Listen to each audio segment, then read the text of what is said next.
Vprašanje za minuto. Zajte se čas. Si bi ga potem moral vzeti veliko, ampak če poskušam odgovoriti na to vprašanje na kratko.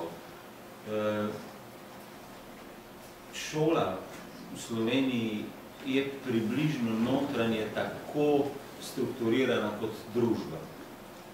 In težave, ki jih sicer imamo v družbi, ko sem šel sem, sem gledal tik pred tem, mislim, da je bil vreden dnevnik ali nekaj to verjetno dnevnik, torej. In ko sem slišal razpravo precej pomembnih gospodov te države, moram reči, da so naše šole precej bolj urejene, kot je bila ta razprava in česa takšnega si tam praviloma ne prvoščijo. Drugače pa velja, da je ena od šibkosti naše šole, javne, jaz bom sedaj o javni govoril, do zasebnih vem nekaj, imel sem nekaj vpogleda v tudi rezultate in moj vtis je, kar zadeva tistega dela, v katerega sem imel vpogled, da so te, ki danes obstojijo, spodobne zasebne šole. Problem javne šole je ta, tudi filozofija pristopa, dosti let bil in mislim, da je še danes, da namesto, da bi poskušali tista žarišča večjih problemov v razredu, ki zadevajo nemir, nepripravljenost, nesposobnost zbrati se, obravnavati tako, da to ne bi obremenjevalo celega razreda in to poznajo ponekod v Evropi, kako se teh stvari lotiti. Mi to delamo z razredom kot celoto. To pomeni, da dve točki, v katerih imamo težavo v razredu, bremenita vseh 25, ki v takšnem razredu so. Dograditi sistem v tej točki, ne na ta način, da bi te ljudi izključevali, da bi jim ne dali priložnosti, da se najdejo, da preidejo čez ovire, ki jih imajo v sebi ali pa jih imajo pred seboj, to je verjetno tisto, kar nas v javnem sistemu čaka. Je pa res, da tisto, česar bazično ne bodo uredile družine, tega substancialno, praviloma ne bo znala rešiti šola. Tako da, tako poenostavljeno, na kratko, jaz vidim to vprašanje.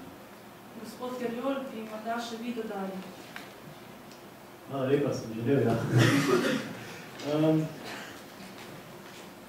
En možnost je ta, ki ste vi nakazal, druga vizija reševanja teh vprašanja pa malo povezano s tako imenovano integrativno ali pa inkluzivno pedagogiko, tudi ki je kar aktualna.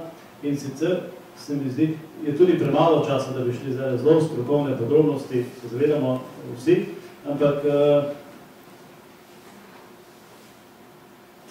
dve stvari se mi tukaj zdita ključni.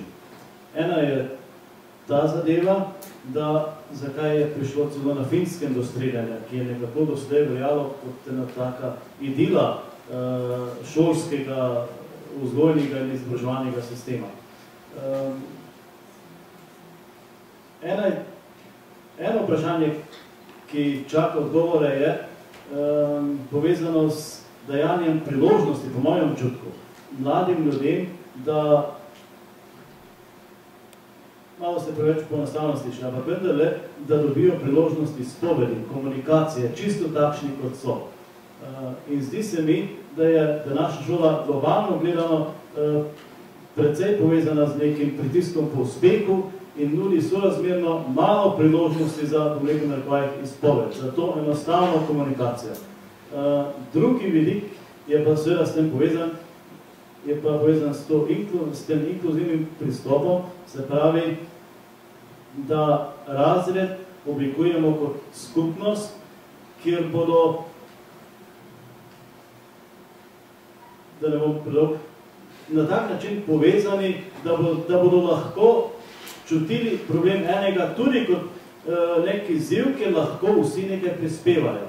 In ta oblika, kjer se razred kot razred oblikuje hkrati kot skupnost, in to zame ni idealno, je nekaj primerov tako v Evropi, kot tudi marsikakšen problem, recimo v zasebnih šolah se prav na ta način rešuje povezanje s projektnim delom, s projektnim učenjem, da ne rečem o zasebnih šolah z duhovnimi vikendi ali pa to so priložnosti, jaz bi rekel po mojih občutkih, nimam preveljivih dokazov, ampak nekateri pa so, ki bistveno prispevajo k temu, da razred zaživi kot skupnost in potem se posamezniki bolje vklopijo, se pravi, bolje vključijo in preprosto nekaterih problemov potem na tak način, da bi eskalirali, ni več.